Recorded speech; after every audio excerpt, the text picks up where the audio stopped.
A very warm welcome back to my YouTube channel Asa Study Campus. I am Anurag Dwivedi. Without wasting time, let's start today's video. तो आज का instruction ये है कि हम आप लोगों के लिए CDS के कुछ प्रीवियस ईयर क्वेश्चंस लेकर आए हैं जो कि वोकैब बेस्ड हैं। तो आपको इस वोकैब बेस्ड क्वेश्चन में करना ये है कि जो क्वेश्चन में अंडरलाइन पार्ट वर्ड या फ्रेज़ है उसकी नियरेस्ट मीनिंग आपको ऑप्शन से चूज करके लिखनी है या बतानी है। ठीक है, तो स्टार्ट करते हैं अपने फर्स्ट क्वेश्चन से जो कि बहुत ही फैसिनेटिंग क्वेश्चन है। ठीक है, आप लोग इस वीडियो में बहुत कुछ अच्छे से सीखेंगे। कुछ ही क्वेश्चन से बहुत सारे क्वेश्चन या बहुत सारी वर्ड मीनिंग आपको समझ में आ जाएगी, तो वीडियो को लास्ट तक देखते रहिए। तो फर्स्ट क्वेश्चन है, she is a women of sterling quality. Sterling की जो मीनिंग है यहाँ पे ऑप्शंस दिए गए हैं, क्या हो सकता है? Interesting, genuine, irritating, exciting. तो आप लोगों को कुछ नॉर्मल वर्ड भी दिख रहे होंगे, जैसे इरिटेटिंग। इरिटेटिंग मतलब होता है एक तरीके से उलझाना, परेशान करना। इंटरेस्टिंग, इंटरेस्टिंग मतलब कह सकते हो रुचिकर। जेन्युइन मतलब होता है जो कि बहुत ही रियल हो, बिल्कुल जिसमें ओरिजिनलिटी हो, बहुत और एक तरीके से बिल्कुल उसमें कहीं भी किसी भी तरीके से फेक ना हो। एक्साइटिंग, एक्साइटिंग मतलब होता है कि जो बहुत ही इंथुजियास्टिक हो, जिसमें उत्साह भरा हो, जुनून हो, दैट इज़ एक्साइटिंग। ठीक है, तो स्टाइलिंग की मीनिंग होती है, मैं आपको बताता हूँ, अच्छे से इसको क्लियर करता हूँ। स्टाइलिंग की दो मीनिंग होती है। जो फर्स्ट मीनिंग है उसको नाउन के जैसे यूज़ करते हैं और ये इंग्लैंड की आधारभूत करेंसी है, मुद्रा है। ठीक है, तो यहाँ पे करेंसी से कोई लेना देना नहीं है। जो सेकेंड मीनिंग है उसकी स्टाइलिंग की, वो ये है कोई भी चीज़ दैट इज़ वेरी एक्सीलेंट, या कोई भी person that is very good in quality, या उसका काम बहुत ही अच्छा है, तो उसको कह सकते हो स्टाइलिंग वर्क। ठीक है, तो इसकी सिनोनिम भी मैंने बताया है। एक्सेलेंट, साउंड, साउंड मतलब हाई क्वालिटी। ठीक है, फाइन, कोई भी चीज़ बहुत ही अच्छा है। First class, A1 class. Superlative, superlative मतलब बहुत ही हाईएस्ट डिग्री, चाहे कोई भी चीज़ हो बहुत ही अपने उत्कृष्ट हो, एक्सट्रीम पोजीशन पे हो। मैग्निफिसेंट, बहुत ही शानदार। ठीक है, तो स्टेलिंग की यहाँ मीनिंग होगी बहुत ही अच्छा, एक तरीके से वैल्यूएबल, जिसमें गुण हो अच्छे से। तो अब इसकी जो नियरेस्ट मीनिंग आपको लग रही है, इसमें इंटरेस्टिंग कोई इसके पास इंटरेस्टिंग क्वालिटी नहीं कह सकते आप, उत्साहजनक क्वालिटी भी नहीं कह सकते। इरिटेटिंग तो बिल्कुल नेगेटिव वर्ड है, तो हम सेकंड ऑप्शन पर जाएंगे। तो इसका जो करेक्ट आंसर है जेन्युइन। तो she is a women of genuine quality, मतलब रियल क्वालिटी, उसके पास जो भी क्वालिटी है बहुत ही अच्छी है। ठीक है, तो स्पेलिंग को और अच्छे से हम यहाँ पे एक्सप्लोर करते हैं। तो जो यूज कर सकते हो एग्जाम्पल से, देखिए कैसे यूज किया गया है। This organisation does styling work for youngster. ये ऑर्गेनाइजेशन किस तरीके से वर्क कर रहा है? बहुत ही अच्छे तरीके से वर्क कर रहा है यंगस्टर्स के लिए। यंगस्टर्स जो मतलब युवा वर्ग लोग हैं, युवा पीढ़ी है, उनके लिए बहुत ही अच्छा वर्क कर रहा है। ठीक है ना, वैल्यूएबल वर्क, जो कि एक्सेलेंट वर्क कर रहा है। ओके, दूसरा एग्जांपल है, you have done a styling job. तुमने बहुत ही उत्कृष्ट, बहुत ही अच्छी जॉब की है, या अच्छा जॉब किया है किसी चीज़ के लिए। ठीक है ना। एक्साइटिंग की मीनिंग और हम अच्छे से आपको बताते हैं। Causing great enthusiasm and eagerness. Enthusiasm मतलब होता है उत्साहजनक, उत्साहपूर्ण, आपके अंदर एक जुनून हो, पैसन हो, that is exciting. Okay, eagerness मतलब भी आप इसी तरीके से कह सकते हो, उत्साह, किसी चीज़ को करने की इच्छा। ठीक है, एग्जाम्पल्स देखिए एक्साइटिंग की मीनिंग कैसे समझते हैं। One of the most exciting match I have ever seen. मैंने जो मैच देखा वो बहुत एक्साइटिंग था, रोमांच भरने वाला था, थ्रिलिंग था, उसमें बहुत कुछ अच्छे से देखा, बहुत मज़ा आया। ठीक है, दैट वाज एक्साइटिंग। तो आपको इस क्वेश्चन में समझ में आ गया होगा कि स्टर्लिंग की मीनिंग क्या होती है। स्टर्लिंग की मीनिंग होती है कोई भी चीज़ एक्सेलेंट हो, अपने अगर वर्क में या क्वालिटी में बहुत ही अच्छी हो, तो स्टर्लिंग। ओके, बढ़ते हैं अपने सेकंड क्वेश्चन की तरफ। तो सेकंड क्वेश्चन है, although the boys in the class were naughty he never resorted to corporal punishment. Although मतलब हालांकि, यद्यप, इस क्लास के लड़के जो हैं बहुत ही नॉटी हैं, शरारती हैं, लेकिन उसने कभी भी कॉर्पोरल पनिशमेंट का सहारा नहीं लिया। रिजॉर्टेड मतलब होता है किसी चीज़ का सहारा लेना, किसी चीज़ को यूज़ करना, ठीक है ना, अपने चीज़ को सॉर्ट आउट करने के लिए। तो कॉर्पोरल का मतलब मैं सीधा सीधा बता रहा हूँ, कोई भी चीज़ अगर आपके शरीर से संबंधित है, रिलेटेड टू योर बॉडी, तो वो कॉर्पोरल है। तो अब यहाँ पे आप कह सकते हो कि बॉयज़ बहुत नॉटी हैं, लेकिन कभी भी उसने फिजिकल पनिशमेंट का सहारा नहीं लिया, मतलब शारीरिक दंड का सहारा नहीं लिया है, ठीक है। तो जो इसका करेक्ट आंसर होगा वो फिजिकल होगा। अब ये हार्श, अनजस्ट, जनरल क्यों यहाँ पे गलत हैं? देखिए, हार्श मतलब होता है, मैं आपको समझाता हूँ अच्छे से इनकी सबकी मीनिंग, क्यों कॉर्पोरल यहाँ फिजिकल ही क्यों सही है। कॉर्पोरल मतलब होता है ऑफ और रिलेटिंग टू द बॉडी, मतलब आपके शरीर से संबंधित, ठीक है। The physical punishment of people specially the children by hitting them. Corporal punishment एक तरीके से मतलब एक कंपाउंड नाउन है जिसकी मीनिंग ये होती है शारीरिक दंड, ठीक है ना। तो ये एक साथ ही यूज़ होता है कॉर्पोरल पनिशमेंट या फिजिकल पनिशमेंट, ठीक है। एक अच्छा वर्ड है कॉर्पोरल पनिशमेंट, मतलब एक साथ ही यूज़ होता है, इसलिए मैं अच्छा कह रहा हूँ, ठीक है। तो कॉर्पोरल की एक और मीनिंग होती है a person in the military of low rank below a sergeant, मतलब लोअर रैंक के एम्प्लॉय को भी कहा जाता है कॉर्पोरल, ठीक है। ये सेकेंड मीनिंग हुई कॉर्पोरल की, लेकिन जो ज़्यादातर हम लोग यूज़ करते हैं या मोस्ट फ्रिक्वेंटली यूज़ होती है कॉर्पोरल पनिशमेंट, उसका मतलब होता है शारीरिक दंड, ठीक है। हार्श इसलिए यहाँ पे गलत है क्योंकि हार्श की मीनिंग अलग अलग थोड़ा सा वेरी होती है, ठीक है।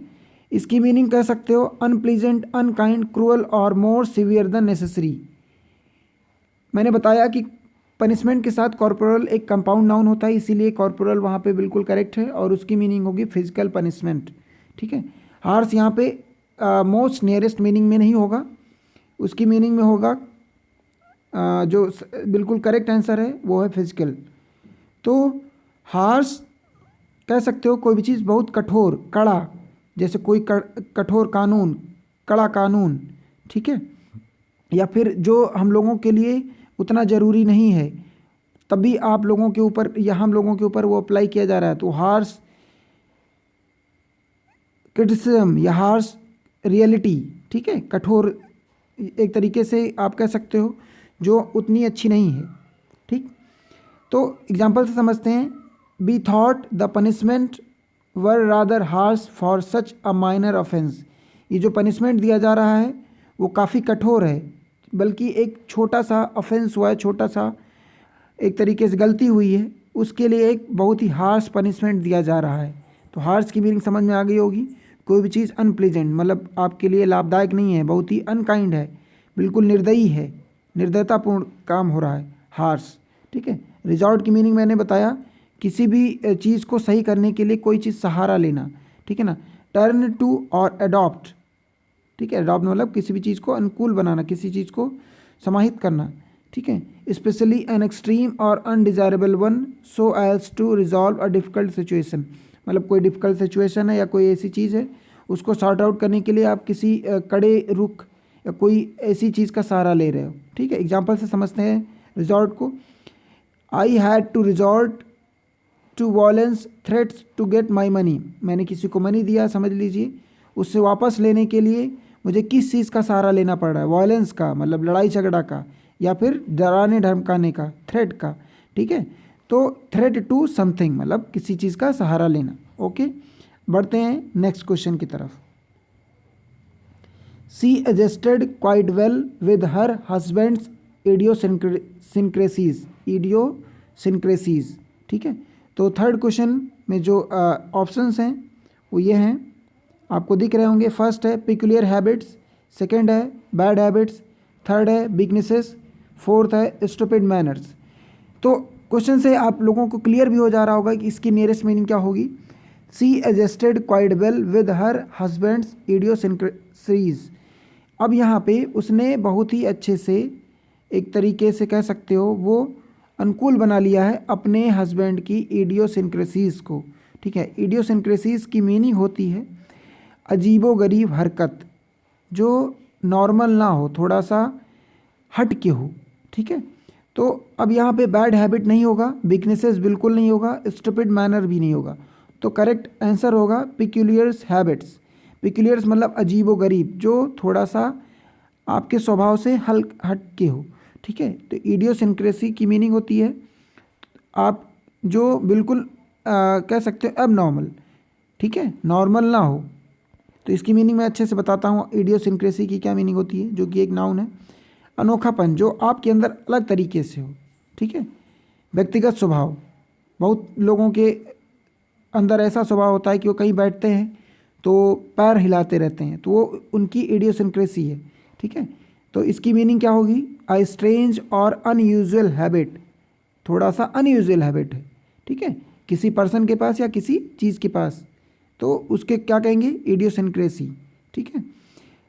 इसी की मीनिंग और अच्छे से है, a behavioural attribute that is distinctive and peculiar to the individual, ठीक है। मतलब किसी अलग अलग पर्सन के पास अलग अलग अनोखी हैबिट होती है, वही उनकी इडियोसिंक्रेसी है, ठीक है।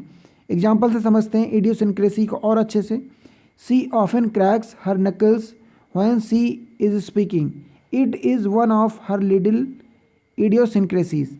जब वो बैठती है या बोलती है तो अपने नकल्स मतलब अपने उंगलियों को दबाती रहती है, ठीक है ना, दैट इज़ नकलिंग, या तोड़ती रहती है, जो कहते हैं उंगलियां फोड़ना, ठीक है। तो ये भी एक इडियोसिंक्रेसी है, ओके।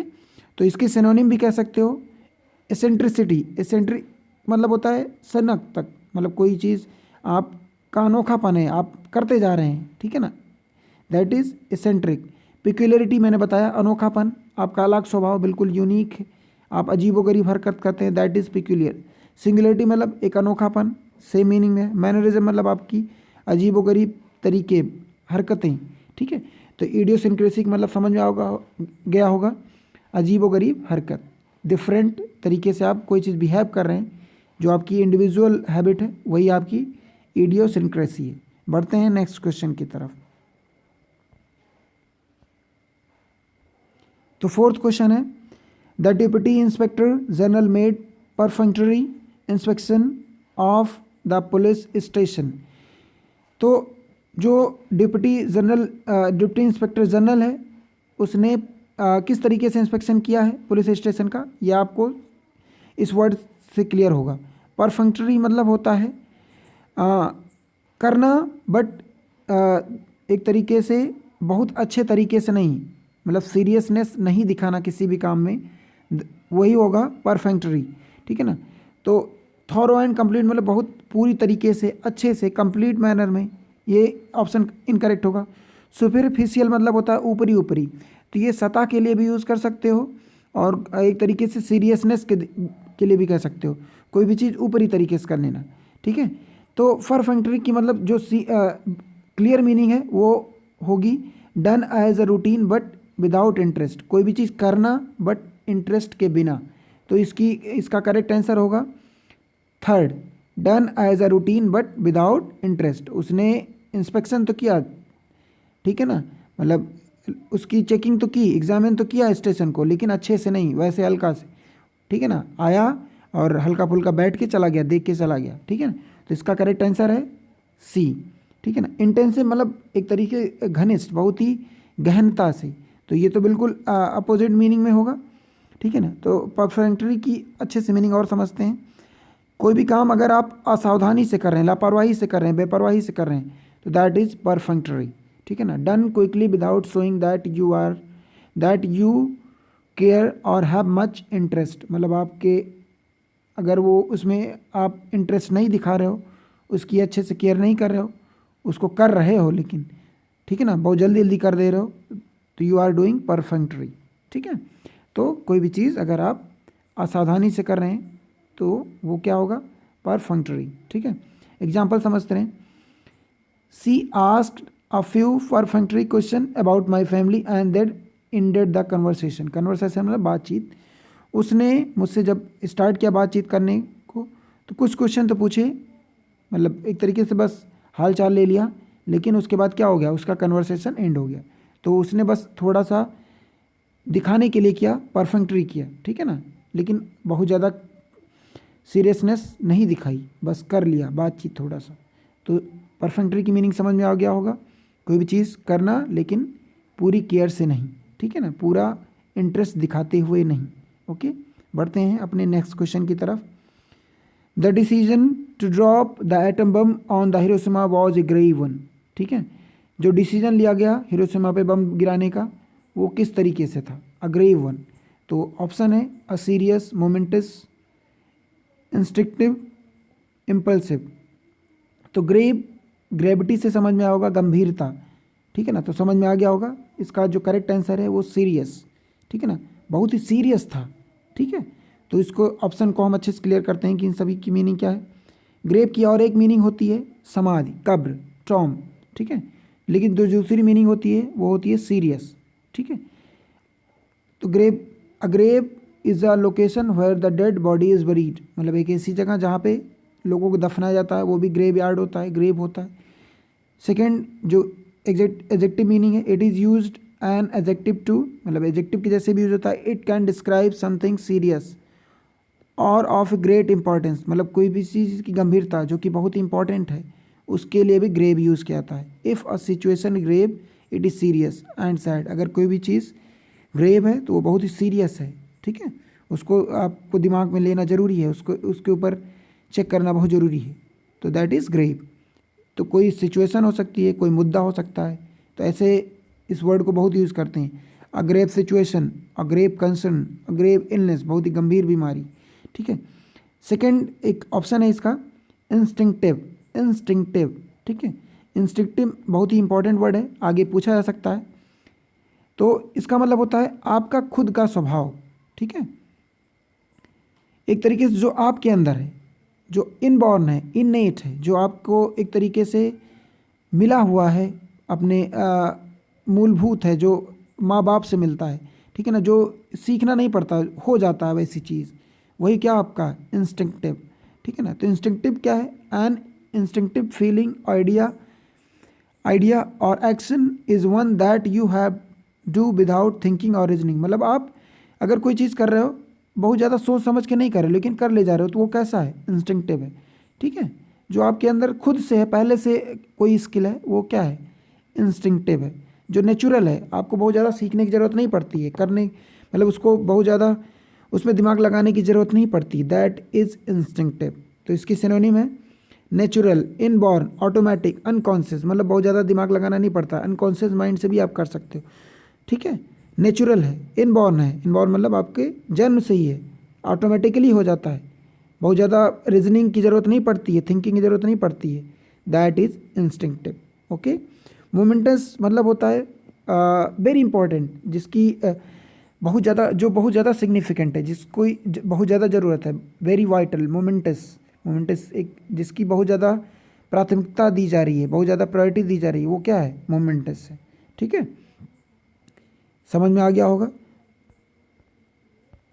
बढ़ते हैं अपने नेक्स्ट क्वेश्चन की तरफ। He is employed in an ordnance factory. तो ऑर्डिनेंस की जो मीनिंग होती है वो है,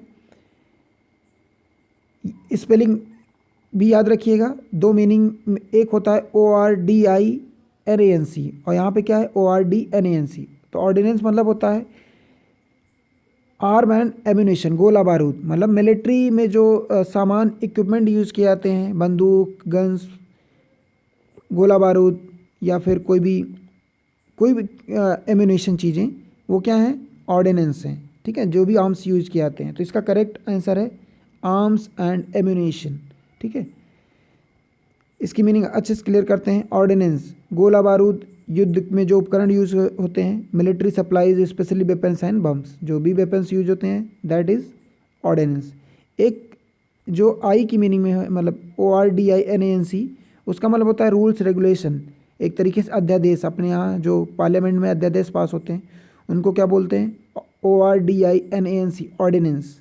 ठीक है ना, ये है ऑर्डिनेंस, ये है ऑर्डिनेंस। अल्लाह और rule that is made by government और अथॉरिटी, उसको क्या बोलेंगे, ORDINANC, ऑर्डिनेंस। ओके, और जो गोला बारूद वाला है ORDNANC है, इसमें आई नहीं है। ठीक है, ऑर्थोडॉक्स मतलब होता है इस ऑप्शन में, इनके ऑप्शन में दिया गया है रूढ़वादी, जो पुराने ख्यालात का हो, जो पुरानी चीज़ों को बहुत ज़्यादा चेंज मत ला रहा हो अपने अंदर, ठीक है ना, ट्रेडिशनल हो, उसको क्या कहते हैं, orthodox. If you describe someone as orthodox you mean that they hold the older and more traditional ideas in their religion और पार्टी। मतलब जो पुराने ख्यालात का हो, जो पुराने चीज़ों को ही मानता हो, नई चीज़ों को मतलब इम्बाइब मत करता हो, अपने अंदर समाहित नहीं करता है, तो वो कैसा है, ऑर्थोडॉक्स है। ठीक है, तो सभी क्वेश्चन के आंसर आप लोगों को मिल गए होंगे। एक बार मैं फटाफट फिर से बता दे रहा हूँ। फर्स्ट क्वेश्चन का आंसर है जेन्युइन, ठीक है। सेकंड क्वेश्चन का आंसर है फिजिकल। थर्ड का है पिक्यूलियर हैबिट्स। फोर्थ का है done as a routine but without interest. Fifth question का है सीरियस। सिक्स्थ क्वेश्चन का है आर्म्स एंड एम्यूनेशन। ठीक है, तो अगर ये सेशन आपको अच्छा लगा हो तो please like share and subscribe कीजिए और भी लोगों को बताइए, शेयर कीजिए मेरा कंटेंट। इसी तरीके से मैं आप लोगों के लिए डेली अच्छे से अच्छे क्वेश्चन जो आप लोगों के लिए बहुत हेल्पफुल और आगे आएंगे क्वेश्चंस आप लोगों के लिए लाता रहूँगा। ठीक है, thanks for watching, bye bye, take care.